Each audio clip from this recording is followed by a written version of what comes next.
The ocean never asks permission before it changes your life. It does not pause to see if you are ready. It does not care how small you are, how fragile you feel beneath the surface of the sea. Existence begins already behind schedule. Every creature is born into motion, forced to swim, forced to adapt, forced to survive before understanding what survival even means. Here, water is not comfort. It is pressure. It is memory. It remembers every mistake ever made within it. This is not the story of a giant predator or an ancient king of the deep. This is the story of a creature so small that the ocean barely notices it at first. Squirtle. It is born where sunlight breaks apart into trembling blue fragments, where currents weave invisible paths through coral and stone. Its shell is unfinished, soft to the touch, more fragile than it appears. Its muscles strain against resistance it does not yet understand. Every movement costing more energy than its body can afford. And yet, Squirtle swims, not with purpose, not with confidence, but with instinct alone. From the moment it moves, the ocean begins to test it. The water tugs at its limbs, pulling it sideways, spinning it slowly, as if asking a simple question. Do you belong here? Squirtle answers without words. It explores. It chases bubbles rising toward the surface, mesmerized by how they shimmer and vanish, darts between drifting strands of kelp, tugging playfully, unaware that each movement sends vibrations through the water. It follows schools of fish that scatter the instant it draws close, leaving it suspended in empty space, in a world where curiosity often leads to death. Squirtle laughs at danger it does not yet recognize, but the ocean notices everything.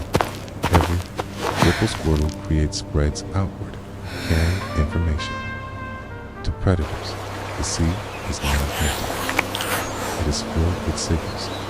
They read disturbances the way hunters read footprints in fresh snow. Squirtle does not know it yet, but it is already being watched. Its body, however, is preparing long before its mind catches up. Beneath the smooth outer shell, calcium microplates begin to layer themselves carefully, not forming rigid armor, but flexible protection designed to absorb force rather than resist it. Fluid-filled chambers inside its body regulate buoyancy, allowing Squirtle to hover without constant movement, conserving precious energy. These adaptations are quiet, invisible, but vital. Nature rarely announces its health as time passes. The current shifts, the water grows colder, light fades more quickly than before. Squirtle is pulled into deeper territory, where the ocean floor drops suddenly and shadows stretch far below. Here, sound travels differently. Movement feels heavier. Pressure presses inward, testing every weakness. Something moves beneath. Predators in these waters do not rush. They do not waste energy. They wait. Squirtle senses danger too late. A shadow glides below, slow and deliberate. The water around it feels different, heavier, charged with intent. Panic takes over. Squirtle fires its water jet wildly, the force uneven, uncontrolled. The recoil spins its body sideways, slamming it hard against jagged rock. The shell cracks with a dull, terrifying sound. Pain floods its nervous system instantly. Movement slows. Balance disappears. In the ocean, injury is not just damage. As a broadcast, blood warms the surrounding water, and the current carries that signal far beyond Squirtle's sight. Weakness has been detected. Squirtle struggles, flailing awkwardly as exhaustion sets in. Every movement hurts. Every breath feels heavier than the last, barely conscious. It drifts toward a coral crevice, scraping against stone as it slips inside. There, hidden between rock and shadow, Squirtle collapses. The ocean grows quiet again. Time stretches unnaturally. Water presses in from all sides, cold and unfeeling. The pain pulses slowly now, each beat reminding Squirtle how close it is to disappearing. This is where many stories end, not with violence, not with sound, but with stillness. The ocean waits, and then something changes. Squirtle stops fighting. Its breathing slows. Muscles unclench. Instead of pushing against the current, it feels it. The rhythm, the timing, invisible rules that govern everything. Beneath the waves, in this silence, Squirtle learns. When it moves again, it does so carefully. The water jet fires in short, controlled bursts, evenly distributed through its internal chambers. G is conserved. Direction is precise. It does not flee blindly. It maneuvers. The predator passes above. Unaware that the hunt has already failed, there is no celebration. No dramatic escape. Only survival. When Squirtle finally emerges from hiding, it is changed. The crack in its shell remains, a reminder etched into its body. Over time, it will harden, reinforced by new growth, stronger where it was once weakest. Pain becomes memory. Memory becomes instinct. Squirtle returns to the reef, still playful, still curious, still chases bubbles, still drifts with the current tide. But beneath that innocence now lives awareness, this life beneath. The waves does not reward strength alone. It rewards those who learn, those who adapt, those who listen. And somewhere in the vast, silent memory of the ocean, another story continues. Not because it was spared, but because it endured. Fire is not merely destruction. In the wild, fire is balance. A force that reshapes ecosystems, selects survivors. In the volcanic badlands, where temperatures fluctuate violently between day and night, a solitary predator patrols the scorched terrain. CHARMELEON. A creature forged not only by heat, but by conflict. Unlike its earlier form, Charmeleon is no longer sheltered. Its body has elongated. Muscle density has increased. Bone structure has thickened to withstand repeated thermal stress. But the most critical change burns behind its eyes. Aggression. This is not cruelty. It is biology as Charmeleon matures. Its endocrine system floods the bloodstream with adrenal compounds, heightening territorial behavior and reflex speed. Every movement is sharp, every decision immediate. Its flame tail is no ornament. K is a living metabolic gauge. Inside the tail burns a specialized combustion organ, fed by methane-like gases produced during digestion. The brighter the flame, the more efficient the internal energy conversion. But instability comes at a cost. Charmeleon's metabolism consumes fuel at extreme rates. Hunger is constant. Failure to feed means the flame weakens. And with it, the creature itself. Hunting becomes ruthless, using residual heat vision receptors embedded beneath its scales. Charmeleon can detect thermal signatures through smoke, ash, and darkness. Prey rarely sees it coming when confrontation is unavoidable. Charmeleon does not rely on size. It relies on pressure. Compressed fire, expelled from the throat, ignites upon contact with oxygen, creating directional bursts capable of fracturing stone and disorienting larger opponents. Yet, this power isolates it. Charmeleon cannot live in groups. Its proximity triggers dominance responses. Even its own kind is perceived as threat. This solitude is not weakness. It is preparation. The nervous system continues to adapt. Pain tolerance increases. Reaction time shortens. The body hardens, waiting, because evolution has not finished its work. Every battle fought, every scar earned, every flame sustained against the wind pushes Charmeleon closer to a threshold, a point where control overtakes rage, where fire stops being instinct and becomes will. Until then, Charmeleon walks alone through the wild, a volatile balance of fury and survival. Not yet a king, but no longer prey.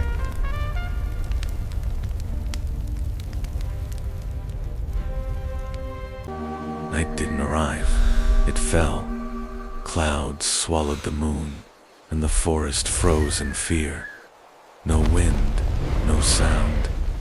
Deep inside the woods stood Grotle, a massive, turtle-like Pokémon with earthy green skin and a huge tree growing from its shell. A living ecosystem. Where it walked, soil healed. Where it rested, life returned. But tonight, the ground felt wrong. A cold presence moved between the trees. Shadows stretched, unnaturally. Then it appeared, Darkrai, a towering figure of living darkness. A pitch-black body flowing like smoke, a white plume erupting from its head, and a single, glowing red eye. Where Darkrai hovered, flowers wilted. Dreams turned into nightmares.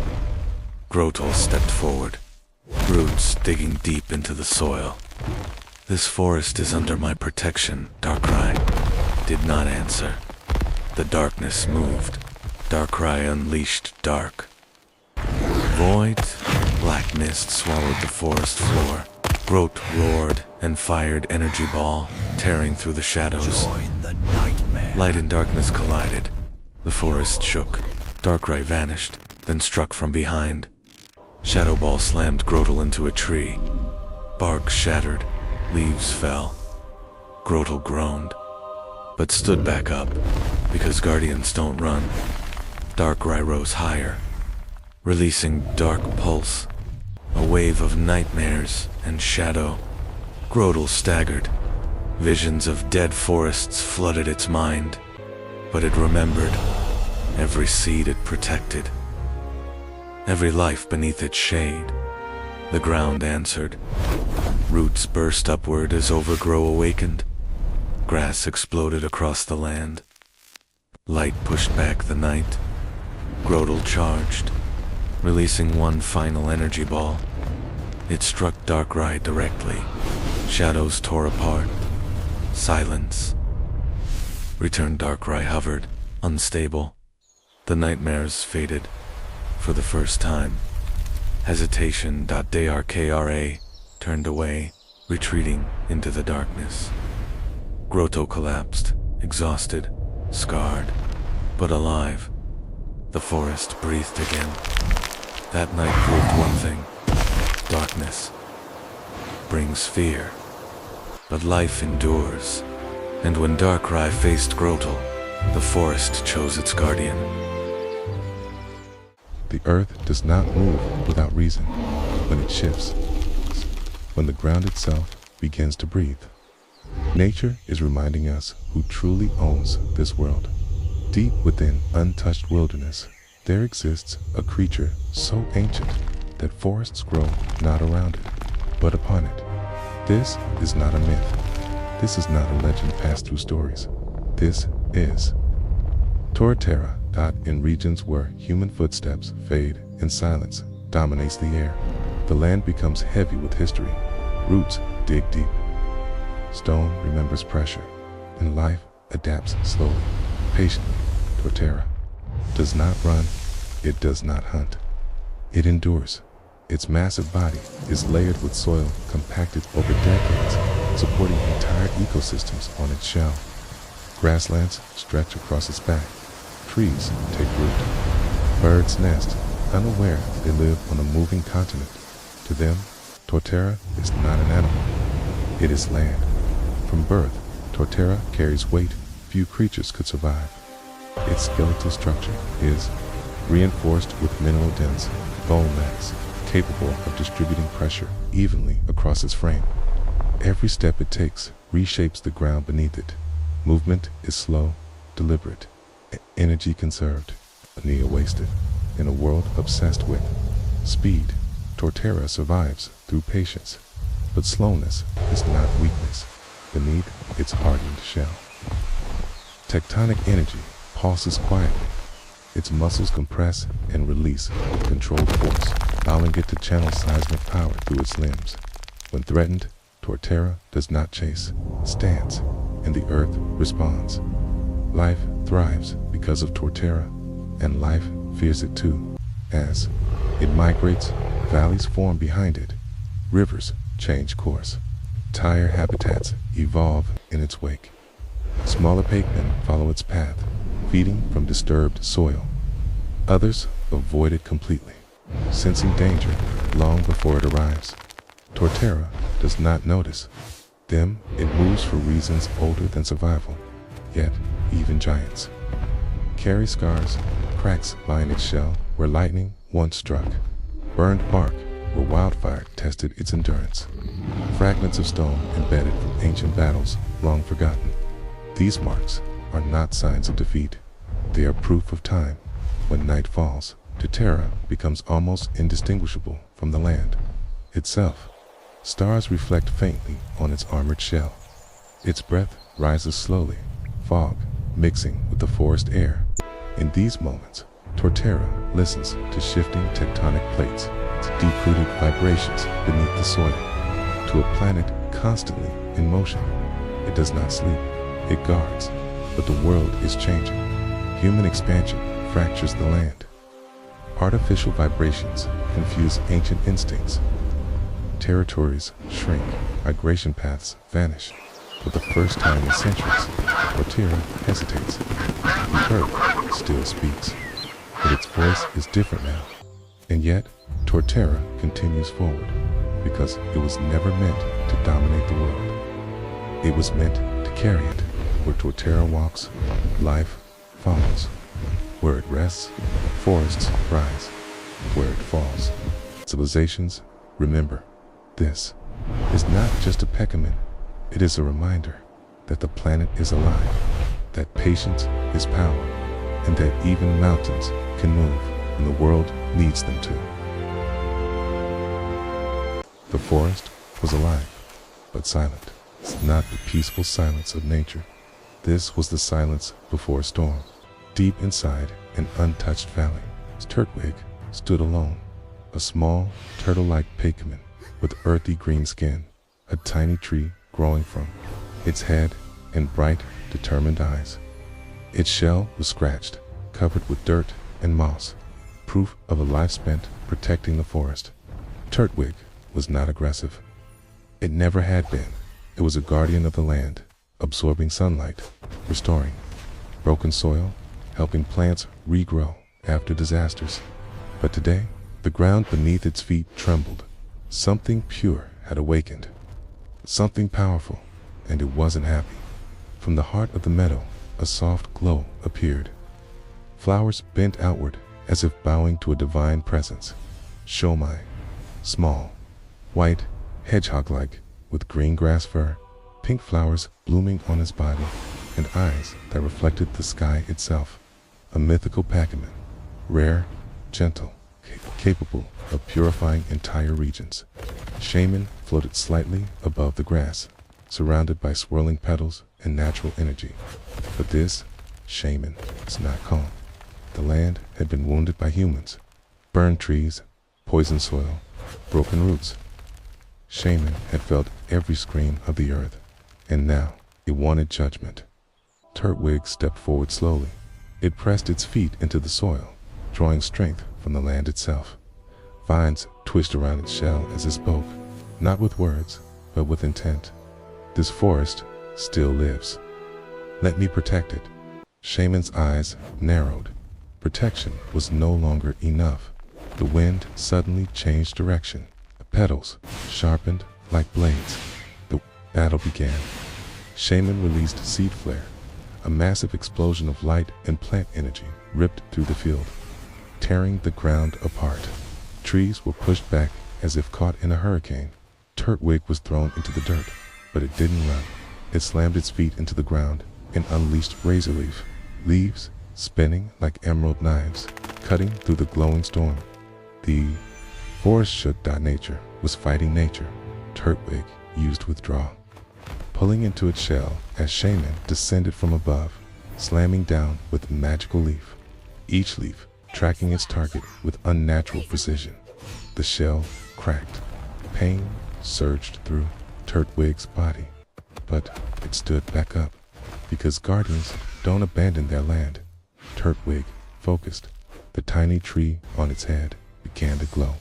Roots burst from the ground, spreading outward. Energy ball formed in front of it. Dense and heavy like the planet's core, it fired. The attack struck Shaman directly, sending it tumbling across the field, flowers scattering in the air. For a moment, silence returned. Shaman rose, slowly, but something changed. Its form shimmered. The sky darkened. Wings of pure grass and light folded from its body. Sky followed Shaman, faster, sharper, angrier. The gentle guardian of gratitude had become a force of natural wrath.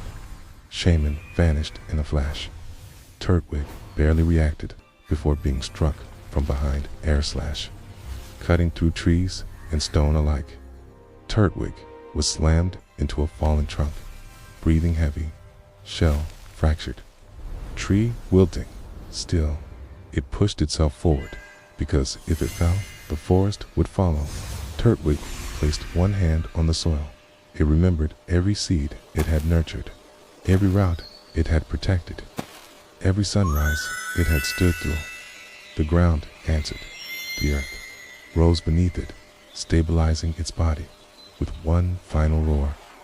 Turtwig released Overgrow, its hidden power awakening. Grass exploded upward, restoring broken land instantly. The forest itself stood behind Turtwig. Shaman stopped midair. For the first time, hesitation. It felt the land healing, not being punished. The wind softened. The petals slowed. Shaman descended. The sky's falm faded. The battle ended without a final blow. Shaman looked at the restored forest. Adenet, Turtwig. The message was clear. Destruction wasn't the answer. Shaman floated closer and released a gentle wave of energy. Flowers bloomed again. The air cleared. Turtwig collapsed, exhausted but alive. The forest breathed once more. That day, the world learned something important. Not all battles are meant to be won. Some are meant to be understood. And when Turtwig stood against Shaman, it wasn't strength that saved the land. It was loyalty.